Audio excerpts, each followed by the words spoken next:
אז מה שקרה בדיוק לפני 5 דקות זה שמקסים אמר לי משהו, ואתם יודעים איך זה כשאתם שומעים איזה משהו ומשהו נדלק בתוככם?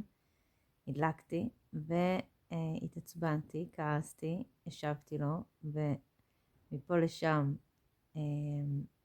קלטתי שאני עצבנית, וגם הוא קלט, ואמרתי לו את זה, וזה משהו שאפשר לו לבוא ופשוט לחבק אותי. אז החיבוק זה בעצם דרך שאנחנו כבני אדם יכולים לבסט אחד את השנייה, ולבסט את הרגשות אחד של השנייה. אנחנו לא חייבים להתמודד עם הכל לבד. אפשר לרוץ, אפשר לנער את הגוף, אפשר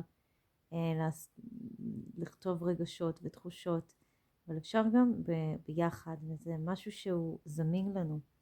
ואם זה זמין לנו שמישהו ייתן חיבוק, אפשר לבקש את זה.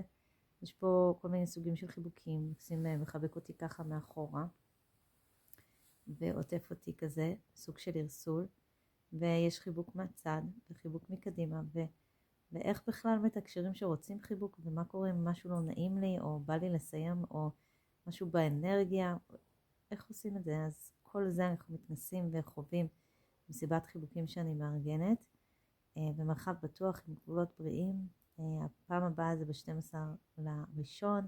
רוצים להגיע? ספרו לי, בואו.